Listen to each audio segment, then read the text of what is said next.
ግን አንድ ብቻ አለች በመንፈስ ቅዱስ የጸነሰች። ግን አንድ ብቻ አለች ያለ ዘር የጸነሰች። ግን አንድ ብቻ አለች በድንግልና ልጇን የታቀፈች።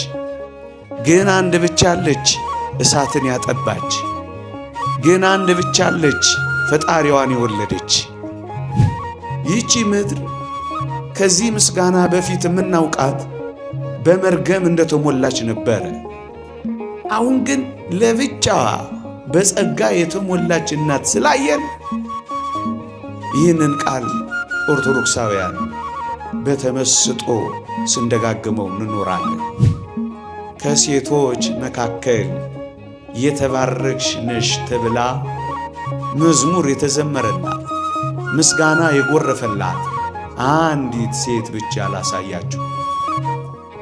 ይህቺ እናት እንደ ሀቤር ሚስት ኢያኤል በድንኳን ውስጥ ካሉ ሴቶች መካከል ብቻ አይደለም፣ ከሴቶች መካከል።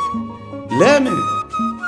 እግዚአብሔር በሀቤር ሚስት በኢያኤል ከሠራው ሥራ በላይ ሥራ የሠራባት እናት አገኘኝ። ለዚህ ነው ድንግል ማርያም ብርቱ የሆነ እሱ በእኔ ታላቅ ሥራ አድርጓልና አለችው። አሁን ለዚህ ታላቅ ሥራ ምስጋና ይገባል። አሁን ለዚህ ታላቅ ሥራ ቅኔ ይገባል። አሁን ለዚህ ታላቅ ሥራ ከበሮ ይገባል። አሁን ለዚህ ታላቅ ሥራ መዝሙር ይገባል።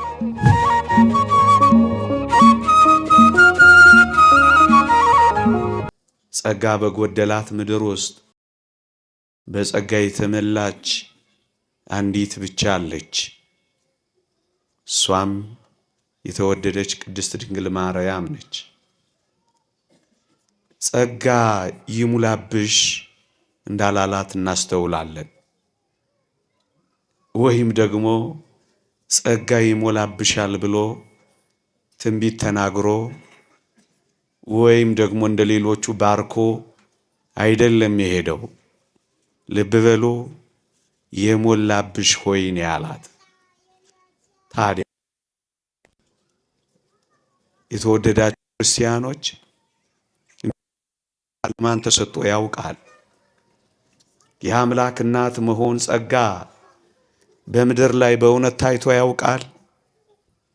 ከዚህ ቀን በፊትስ ተሰምቶ ያውቃል? ወደ ሰማይ መወጣጫ መሰላል ከዚህ ቀን በፊት ተተክሎ ያውቃል? ሰው እግዚአብሔርን ለማየቱ፣ ሰው ወደ ዘላለም ሕይወት ለመመለሱ የአምላክ እናት የመሆንን ጸጋ ማን ተችሮት ያውቃል? የነቢያት እናቶች ነበሩ። የደጋግ ሰዎች እናቶች ነበሩ። የጻድቃን እናቶች ነበሩ። አሁን ግን የተለየ ምስጋና ቀርቧል። እሱም የአምላክ እናት የመሆን ጸጋ ለብቻዋ እሷ ብቻ ተችሯታል። ምዕመናን፣ ይሄ ጸጋ ብቻ እንኳን ዝም አያሰኝም። ይሄ ጸጋ ብቻ እንኳን ስናደንቀው አያኖረንም።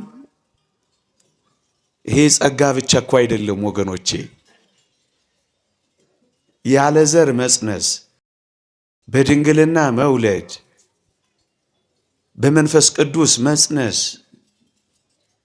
ደግሞም ከወለዱ በኋላ ለዘላለም ድንግል ሆኖ መኖር፣ የእሷ ጸጋ ምን ይነገራል? በምድር ላይ እንደዚህ አይነት ጸጋስ ለማን ተሰጥቶ ያውቃል?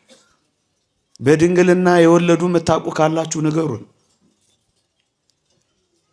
ያለ ወንድ ዘር በመንፈስ ቅዱስ የጸነሰች ከሰማች አዋዩን እና ምናድንቃት እና ምስጋና እናቅርብላት።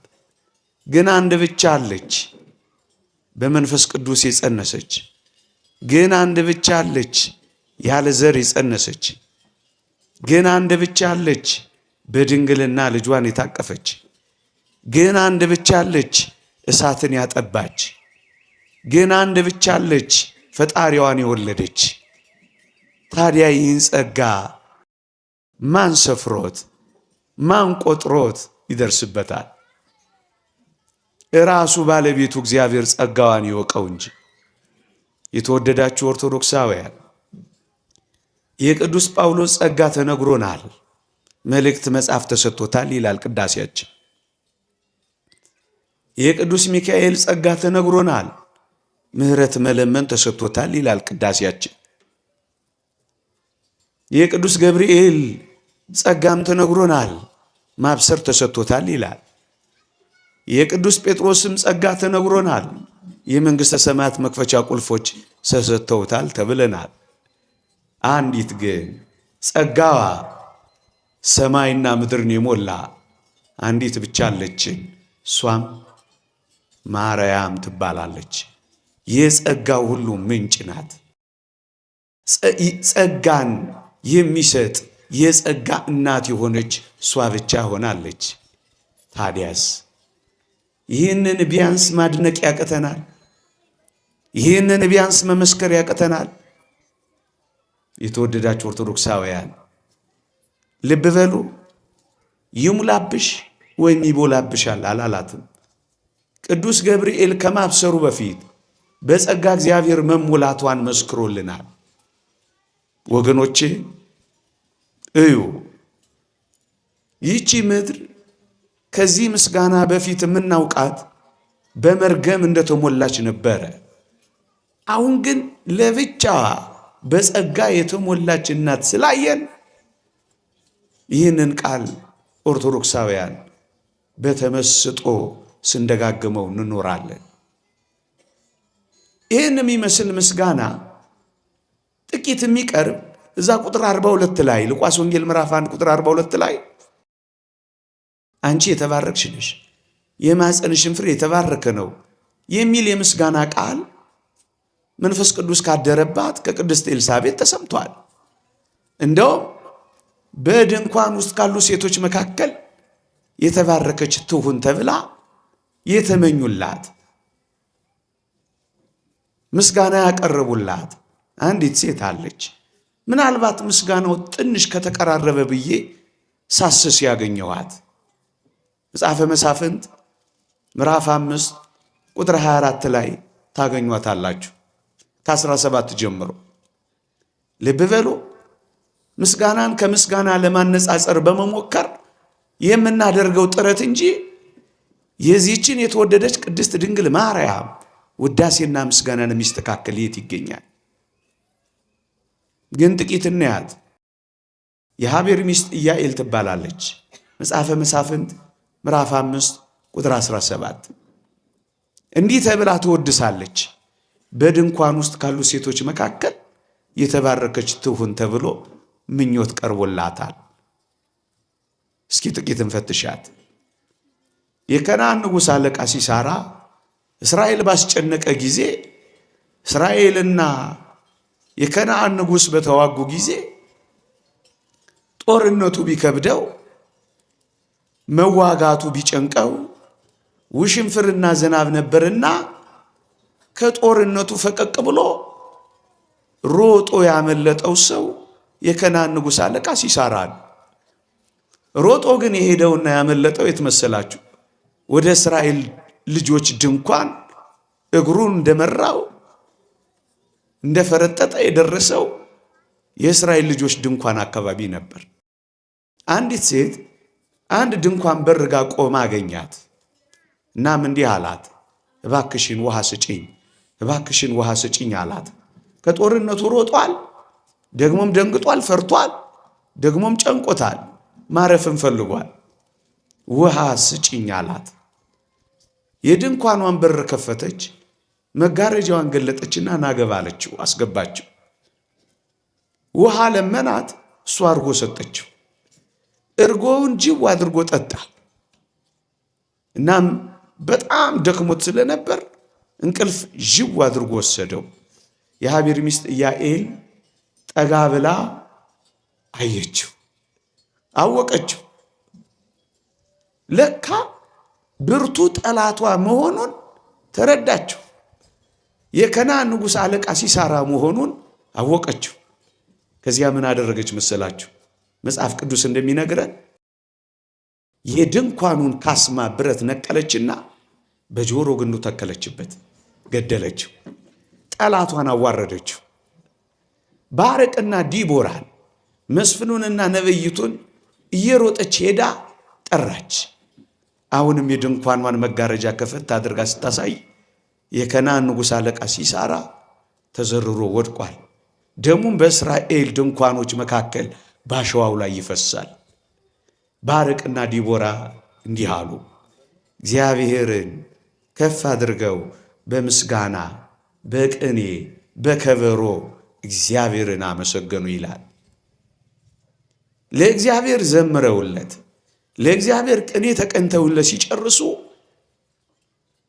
ቁጥር 17 ጀምሮ ቁጥር 24 ላይ ሌላ ምስጋና፣ ሌላ ቅኔ፣ ሌላ ውዳሴ፣ ሌላ መዝሙር ጀመሩ።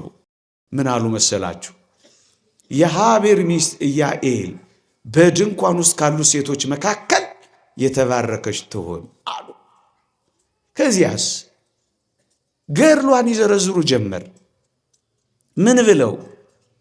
ውሃ ለመናት፣ እርጎ ሰጠችው፣ ካስማ አነሳች፣ ገደለችው እያሉ ከእግዚአብሔር ምስጋና ከሥላሴ ቅኔ ቀጥሎ ውዳሴ፣ መዝሙር፣ ቅኔ፣ ከበሮ ለሃቤር ሚስት ለኢያኤል ማቅረብ ጀመሩ።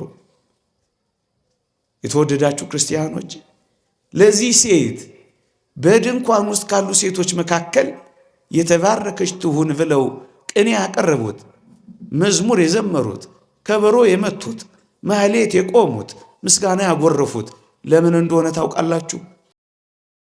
ለእስራኤል ጠላት መሞት እግዚአብሔር ምክንያት ስላደረጋት።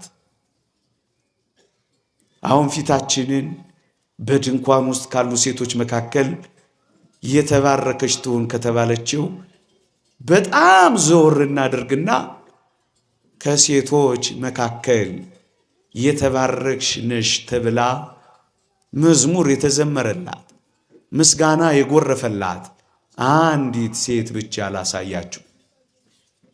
ይህች እናት እንደ ሃቤር ሚስት ኢያኤል በድንኳን ውስጥ ካሉ ሴቶች መካከል ብቻ አይደለም፣ ከሴቶች መካከል። ለምን? እግዚአብሔር በሃቤር ሚስት በኢያኤል ከሰራው ሥራ በላይ ሥራ የሰራባት እናት አገኘኝ። ማናት እሷ? ድንግል ማርያም። ይህ ሥራዋ ምንድን ነው? ወልደ እግዚአብሔር ለመንገሱ፣ ዲያብሎስ ለመሻሩ፣ እስራኤል ከሥጋ ረፍት ይልቅ ወደ ነፍስ ረፍት እንዲመጡ፣ ዲያብሎስ እንዲዋረድ፣ ሞት እንዲሰበር፣ ትውልድ እንዲድን ምክንያት የሆነች ዓለምን ሁሉ ለማዳን የእግዚአብሔር የጥበቡ መገለጫ ለሆነች አንዲት ሴት አገኘን። ልብ በሉ ምእመናን፣ እግዚአብሔር በኢያኤል ከሰራው ሥራ በላይ በድንግል ማርያም የሰራው ሥራ ይበልጣል። የከናን አለቃ ንጉሥ ሲሳራን ካዋረደበት ጥበብ በላይ ዲያብሎስን ያዋረደበት ጥበብ ይበልጣል። ለዚህ ነው ድንግል ማርያም ብርቱ የሆነ እሱ በእኔ ታላቅ ሥራ አድርጓልና አለችው። አሁን ለዚህ ታላቅ ሥራ ምስጋና ይገባል። አሁን ለዚህ ታላቅ ሥራ ቅኔ ይገባል። አሁን ለዚህ ታላቅ ሥራ ከበሮ ይገባል። አሁን ለዚህ ታላቅ ሥራ መዝሙር ይገባል።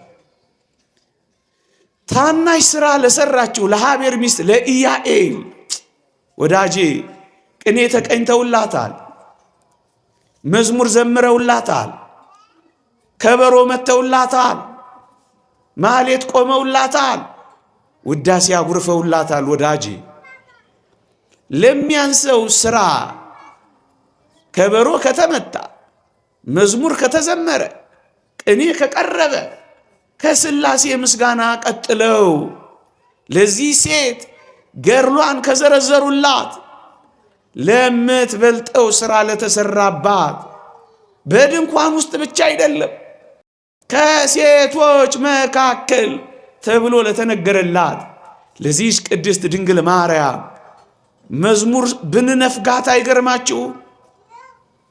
ቆነጃጅት አይተው ላሞገሷት ለነገስታት እናት እንኳን ስንት ሙገሳ ቀርቧል። ስንት ውዳሴ ጎርፏል። ለነገስታት ንጉስ እናት ቅኔ ሊነፈጋት መዝሙር ሊከለከላት። የተወደዳችሁ ክርስቲያኖች ለዚህ ነው ይህንን ምስጋና በቀላሉ ማናልፈው፣ ይህንን ውዳሴ እንደተራ ነገር ማንቆጥረው። ማን ሊከለክላት ይችላል? መዝሙሯን ማን ሊከለክላት ይችላል? ስለሷ መነገሩን ማን ሊከላከል ይችላል? ስለሷ የሚቀርበውን ውዳሴውን ምስጋናው። ለዚህ ነው እኮ ትውልድ ሲቀባበለው ይኖራል ያለችው። ምእመናን በድንኳን ውስጥ ካሉ ሴቶች መካከል ከሴቶች ሁሉ የሚለውን ንጽጽር ለማምጣት ብቻ አይደለም፣ የተባረከች ትሁን ነው ያሏት፣ የተመኙላት። ይህቺ ግን እንደዛ አይደለም፣ ጸጋ ሁሉ የሞላብሽ ነሽ ነው ያሏት። ታዲያ ይህን ምስጋና፣ ታዲያ ይህን ውዳሴ፣ ታዲያ ይህን የቅኔ ጎርፍ ማን ሊያስቆመው ይቻላል? ወገኖቼ እንግዲህ አውስ ባርቅና ዲቦራን ይውቀሳቸዋ ይህ ትውልድ። እግዚአብሔር አስደናቂ ሥራ ለሰራው ምስጋና ብናቀርብለት፣ ውዳሴ ብናጎርፍለት ማን ነው የሚከለክለን? ወገኖቼ